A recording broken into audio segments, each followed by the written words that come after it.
دانستہ اس موضوع کو نہیں چھیڑتی تھی۔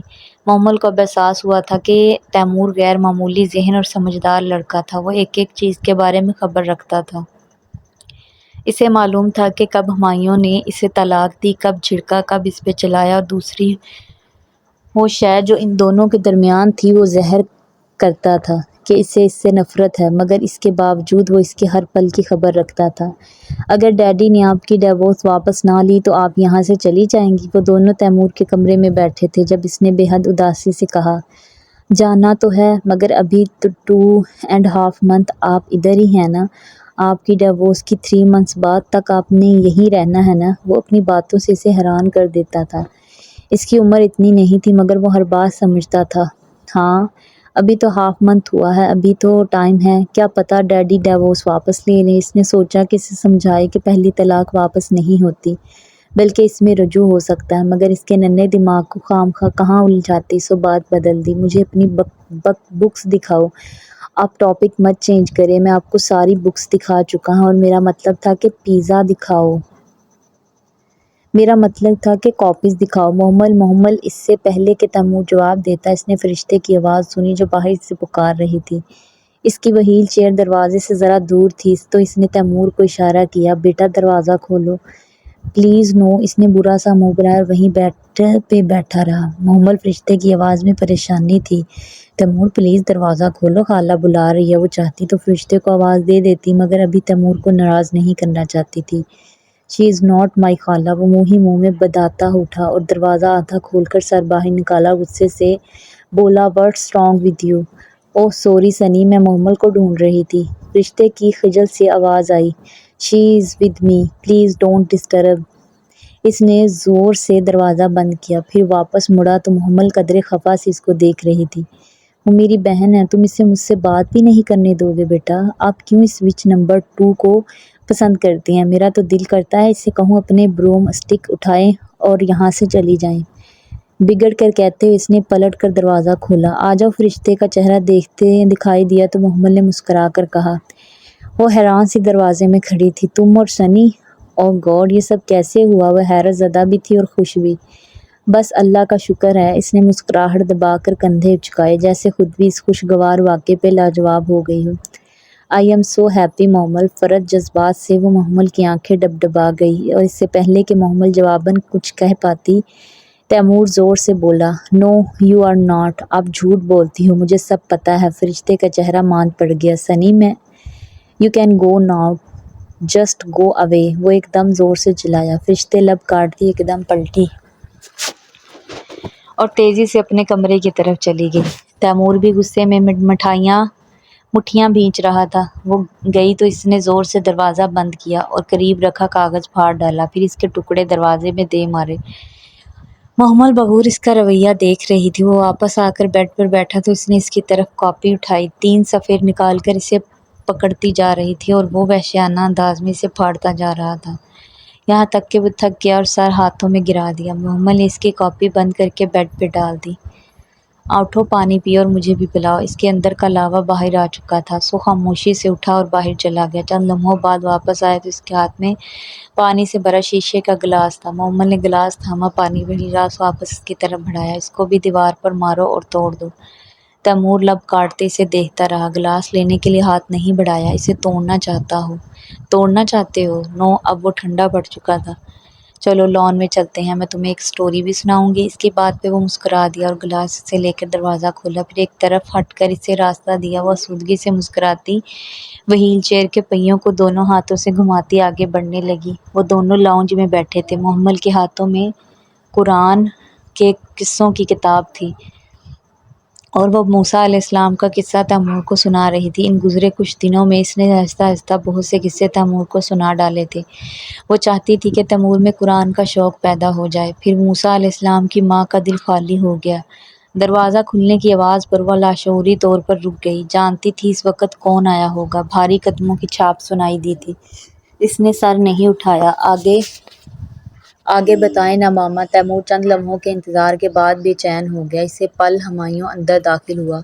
بے ساختہ ہی محمل نے سر اٹھا لیا۔ وہ تھکا تھکا سا سر اٹھائے، سرخ آنکھیں لیے آستین کوہنیوں تک فولڈ، بے چارہ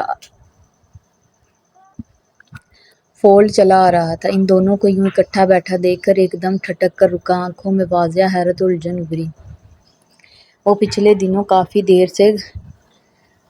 دیر سے گھر آ رہا تھا اور سوئے اتفاق ان کی دوستی کے بارے میں کچھ جان سکا نہ ہی دیکھ سکا۔ محمل نے نگاہیں کتاب پہ جھکا لی اور آگے پڑھنے لگی۔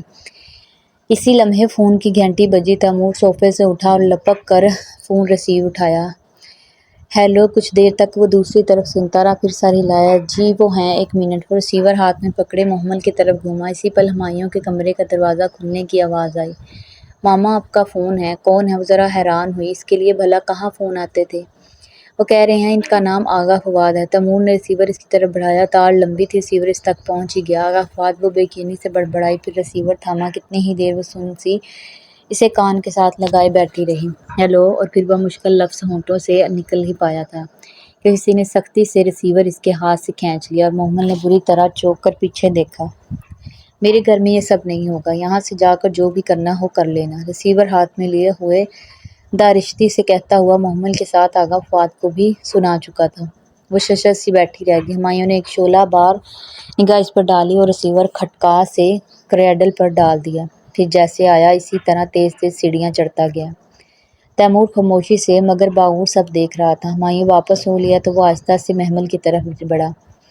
ماما، اس نے ہولے سے محمل کا ہاتھ چھوا، پھر بہلایا۔ وہ اسی طرح شل سی بیٹھی تھی۔ ایک بار پہلے بھی ان کا فون آیا تھا آپ کے لیے، ڈیڈی نے تب ان کو کہا تھا کہ یہاں کوئی محمل نہیں رہتی۔ ماما، ڈیڈی ان کے ساتھ ایسا کیوں کرتے ہیں؟ وہ تو آپ کے کزن ہیں نا۔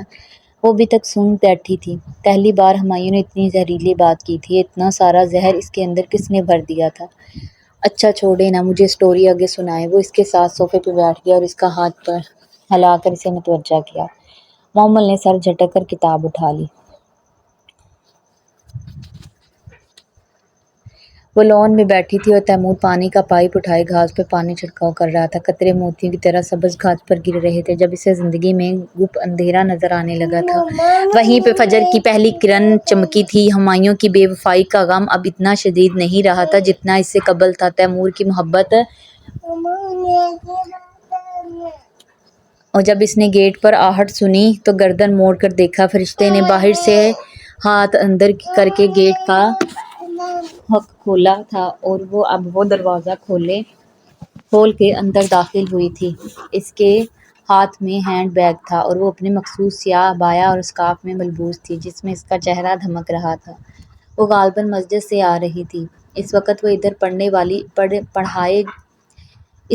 ادھر پڑھانے جاتی تھی۔ السلام علیکم، جلدی آ گئی؟ اسے دیکھ کر محمل نے مسکرا کر مخاطب کیا۔ ہاں بس ذرا تھک گئی تھی۔ وہ تھکان سے مسکراتی اس کی طرف چلی آئی۔ کھانا کھا لیں، آپ نے دوپہر میں بھی نہیں کھایا تھا۔ ہاں کھاتی ہوں، اس نے تھکے انداز میں کہہ کر انگلی سے کن پٹی سہلائی۔ اس کی مخروطی انگلیوں میں چاندی کی وہی انگوٹھی تھی جو اکثر دکھاتی تھی۔ جانے کیوں وہ محمل کو قدرے پریشان لگ رہی تھی۔ خیریت فرشتے، مجھے آپ ٹینس لگ رہی ہیں۔ نہیں تو وہ پھیکا سا مسکرائی۔ تبھی فاصلے پر کھڑے تیمور نے پائپ پھینکا اور ان کی طرف آیا۔ وہ ٹینس بھی تھے اور آپ کیوں کیئر کرتی ہیں؟ جسٹ لیو ہر الون، وہ بہت غصے اور بدتمیزی سے بولا تھا۔ محمل نے فرشتے کی مسکراہٹ کو واضح ماند پڑتے دیکھا۔ اس کا دل دکھا۔ تیمور بیٹھا، وہ تمہاری خالہ ہے، ایسے بات جسٹ گو، چلی جاؤ اب یہاں سے۔ وہ پیر پٹک کر چیخا، بالکل ہمایوں کا پرتو۔ سوری سنی۔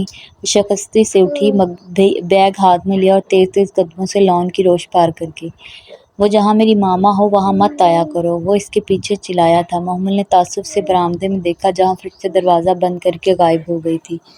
تیمور ابھی تک لب بھینچے دروازے کو دیکھ رہا تھا۔ اف، یہ لڑکا، یہ کیسے سمجھاؤں اسے کہ تمہارے بڑے تمہارے دشمن نہیں ہیں؟ وہ سر جھٹک کر رک گئی۔ وہ کچن میں اپنی وہیل چیئر پہ بیٹھی تھی۔ گود میں ٹوکری تھی جس میں مٹر رکھے تھے۔ تیمور بلکہ اس کے ساتھ مرکز تک گیا تھا۔ وہ مٹر چھیلتے ہوئے لاشعوری طور پر اس کا انتظار کر رہی تھی۔ کچن کا دروازہ نیم ہوا تو وہ ویسے بھی اسی سمت میں بیٹھی تھی کا لونج میں نظر نہ آ سکتی تھی۔ تبھی اسے بیرونی دروازہ کھلنے کی آواز آئی اور 7 قدموں کی چھاپ بھی قریب آتی واضح۔ مٹر چھیلتے اس کے ہاتھ ٹھہر گئے۔ ایسے کب تک چلے گا ہمایوں؟ وہ آرزو تھی اور تنک کر کہہ رہی تھی۔ کیا انجان مت بنو، ہم کب شادی کر رہے ہیں؟ ان کی آواز قریب آ رہی تو وہ دم سادے بیٹھی رہ گئی، مٹر کے دانے ہاتھ سے پھسل گئے۔ کر لیں گے، اتنی جلدی بھی کیا ہے؟ کیا مطلب جلدی؟ اتنا عرصہ ہو گیا تمہیں اسے طلاق دیے ہوئے، اس کی عدت ختم ہو لینے دو۔ اور کب ختم ہوگی وہ؟ 1-2 ہفتے رہتے ہیں، وہ رسان سے کہہ رہا تھا۔ وہ دونوں وہیں لاؤنج میں کے وسط میں کھڑے باتیں کر رہے تھے۔ کیا اس کی عدت ختم ہونے سے پہلے ہم شادی نہیں کر سکتے؟ نہیں، اس کا انداز اتنا سرد مہر اور قطعی تھا کہ پل بھر کو آرزو بھی چپ رہ گئی۔ مگر ہمایوں، اس نے کہنا چاہا، کہا نہ نہیں۔ وہ اب سختی سے بولا تھا، اگر تمہیں منظور نہیں ہے تو بے شک شادی نہ کرو، جاؤ چلی جاؤ۔ وہ تیزی سے سیڑھیاں چڑھتا چلا گیا۔ نہیں ہمایوں، سنو، رکو۔ اور وہ بکلائی سی اس کے پیچھے لپکی۔ سیڑھیاں چڑھنے کی آواز مدھم ہو گئی۔ وہ دونوں اب اس سے دور جا چکے تھے۔ ماما! کتنی ہی دیر بعد تیمور نے اسے پکارا تو اس نے چونک کر سر اٹھایا اور وہ اس کے سامنے کھڑا تھا۔ ناول کا یہ ایپیسوڈ اگر آپ لوگوں کو پسند آئے تو کامنٹ سیکشن میں ضرور بتائیے گا۔ چینل کو سبسکرائب کر دیں، ویڈیو کو لائک اور شیئر کر دیں۔ شکریہ۔